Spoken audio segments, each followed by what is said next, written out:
Harvestime Church, this is Alyssa. Welcome to The Secretary. Here we will dive into the nitty-gritty discussions about God and how to live a real life. I am Alyssa Thoms, a secretary from Harvestime Church in Wisconsin. With my desk sitting in the middle of the office, I get to be a part of the pastor's eureka moments and amazing discussions. But only a portion makes it into the sermon on Sunday. I want to bring you into my world of being in the crossroads of these amazing conversations. Today we have Nathan Christopherson. He is kind of new to Harvestime Church with, I guess if you were to say it, in the last couple years. But he moved here from Kansas City with his family. We have his wife Leah, his kids Asher, Amaria, and Ezra. He's originally from the cities with his family and just north of Minneapolis. At Harvestime Church, he's been the music director, worship director here for a couple years. So Thanks for coming. Yep. Got here, but almost, it'll be, 3 years in July? You're not new. 3 years in July. Yeah, 3 years in July. So yeah, he's pretty close to 3 years, which is great.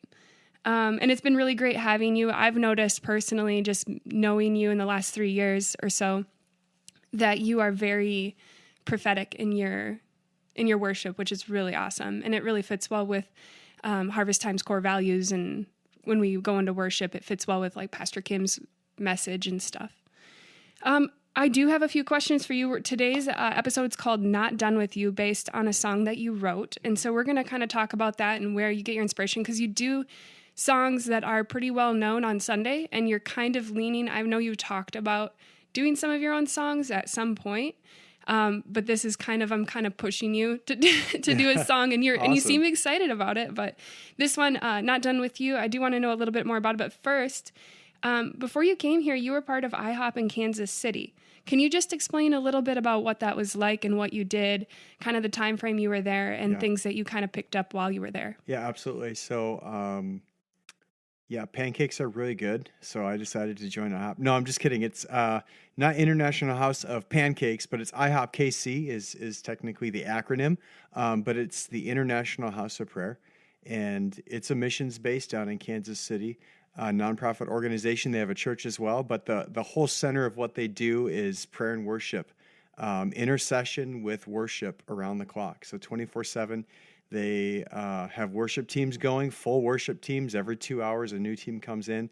And so I was in Kansas City right from when I moved out of the house when I was 19 years old, and was there for 7 years. Then I met my wife. We lived in Canton, Ohio for about 5 years, and now I'm here. So do the math. You can figure out how old I am. But yeah, basically we were there and did school there, and then I did inner-city missions for about 4 years with their inner-city missions base. And there's a whole bunch of stuff that we did there. But that's kind of the short version of to explain that. So, did you end up leading worship there quite a bit, or were you in the regular rotation there? Yeah. Yep. The last 4 years, the last 4 years, a big focus of what I did was worship leading, singing, giving leadership to the prayer room and all the stuff that they did. That was a huge focus. The first few years was very focused on my schooling, but I did music just any opportunity I could. So, that's awesome. Yep. Yeah. Well, that's cool. This song, did you write Not Done With You while you were there? Yep. Okay. Yeah.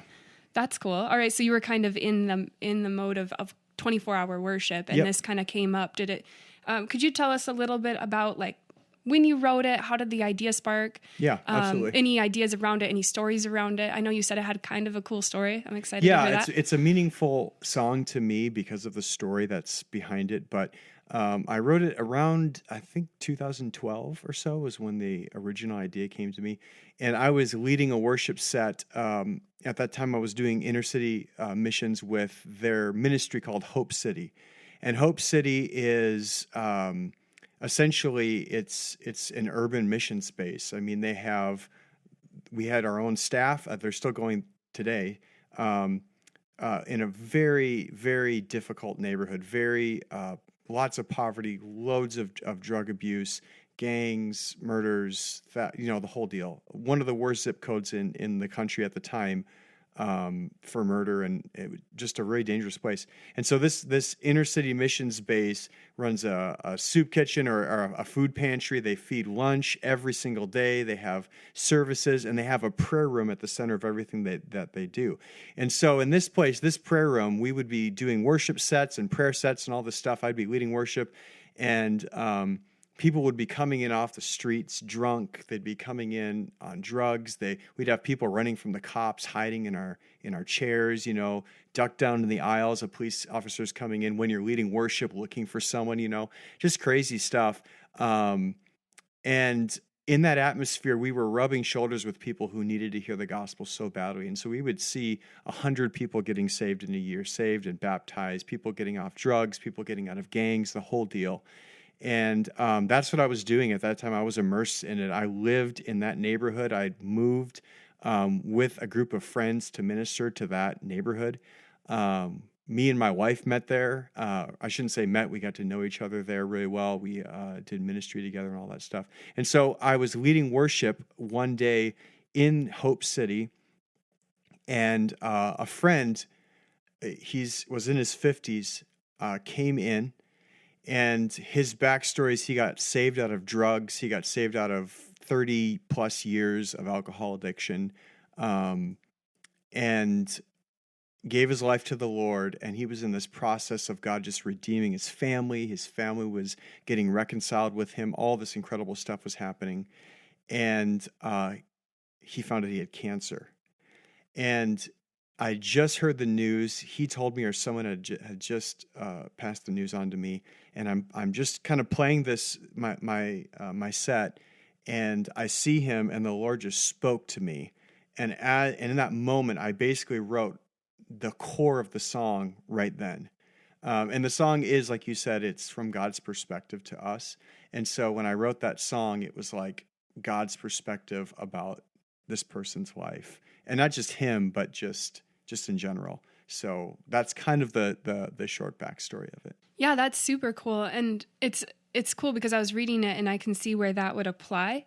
But I also, it's so good to hear to other people too. And I love hearing the backstory because I feel like it kind of gave it this, this other depth, this other side of it that I see now, like the whole cancer thing. Have you heard from that guy again? You did? He's a cancer survivor. And so he's still going. We're friends on Facebook, and I see his stuff, and he's still walking with the Lord from everything that I've seen, and as I keep up with him from time to time. And so yeah. That's a cool story. Yeah, it is cool. We're very thankful. But even if not, that was years ago. I mean, you spoke that into him, and he could have even done stuff in that time anyway. So it's just cool that God said that. Have you written any other, can you give like a rough estimate about how many songs you've written? Oh, man. Have you written a lot? Yes. I don't know. I don't know. I could just ballpark it and say, not that I would play all of them for publicly, but 50, sure. 50, 80, I don't know. Are they usually from God's perspective? All types of songs. Okay. So, yeah. So you do worship to God and some words from him as well as maybe a third person too? Yep. In this one, it's specifically just from God's perspective. But there's other songs I've written that are just worship songs, others that are telling stories, stuff like that. Actually, I don't know. How many songs have I written? I have no idea. We'll have to explore more. Well, we'll just say 50. That'll just be my estimate. We'll say I have 50 songs at different stages of being written, and some that I would probably never dare play to anyone because they're so bad. But are they all like faith-based? Most of them. Most of what I read is faith-based, worship-based, that kind of a thing. Yeah. So yeah. But you have a love song to your wife? Yeah, exactly. You do? You got to have a love song or two. I'm working on one right now. Oh. Yeah. Okay, don't have her listen to this for a while. Okay. I wanted to I have the lyrics right here. We're going to hear the whole thing through at the end actually, and I will kind of preface that. But the cool thing that I saw about this, I wanted to just let people know, it talks about, give me the broken ones, the bruised ones, and they are trophies of my grace. It's living, like the whole idea of living testimonies is very apparent in this song. We always think, oh, we're living testimonies, but this is a great example of being a living testimony and God's perspective on that. Because we could see, oh, I did this that was wrong, or I feel really bad about myself, or you have like a bad self-image, but God sees you and sees you are you're a living testimony of who I am and my mercy and my grace, because I love you who you are, and I'm not done with you, which is obviously the name of the song. So as we kind of go into it, this is called Now It's Your Turn. So during this time, I asked Nathan to play his song for us. And so within the next 5 to 10 minutes, it doesn't matter. I was thinking you could play it, but since you are such a prophetic worshiper, do your thing. And if God is extending it, or how, I'm thinking it's about a 5-minute song is what it looks like. But like 5 to 10 minutes, just kind of lead where you need to lead. And our listeners can kind of absorb in that. And then as a listener, I'm hoping that you can take that time and just take this 5 to 10 minutes and worship God. Just drop what you're doing, close your eyes, and get in a posture that might kind of lead into that worship stance. So here we go.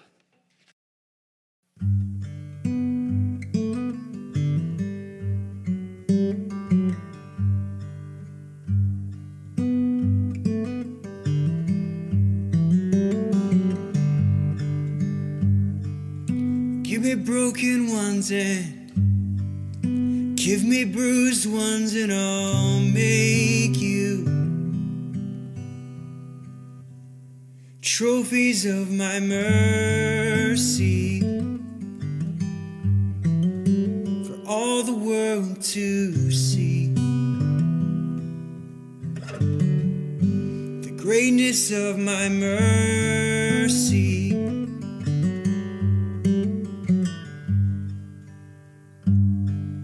Give me broken ones and give me bruised ones, and I'll make you trophies of my grace for all the world to see. The greatness of my mercy.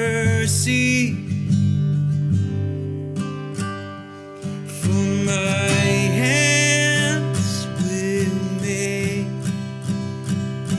something beautiful. For my eyes, they see something marvelous. I'm not done with you.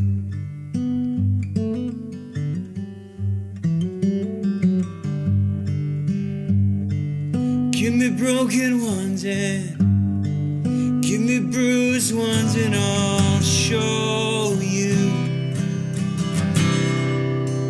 how to break man's pride. I take all the foolish things, and astound all the wise.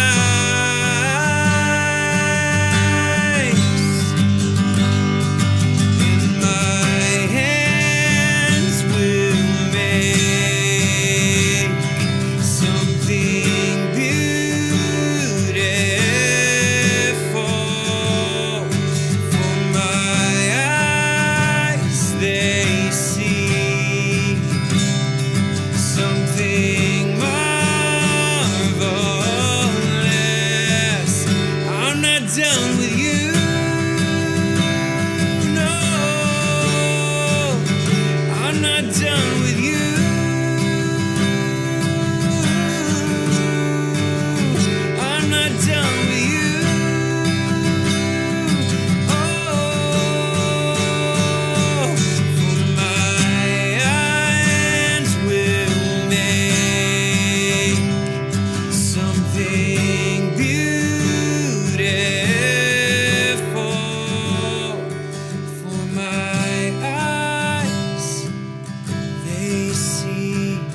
Thank you so much, Nathan, for coming on the podcast today and playing your original song, Not Done With You. It was beautiful. And thank you, listeners, for tuning in this time on the Secretary Podcast. We'll see you next time, and have a great day. Bum, bum, bum, bum.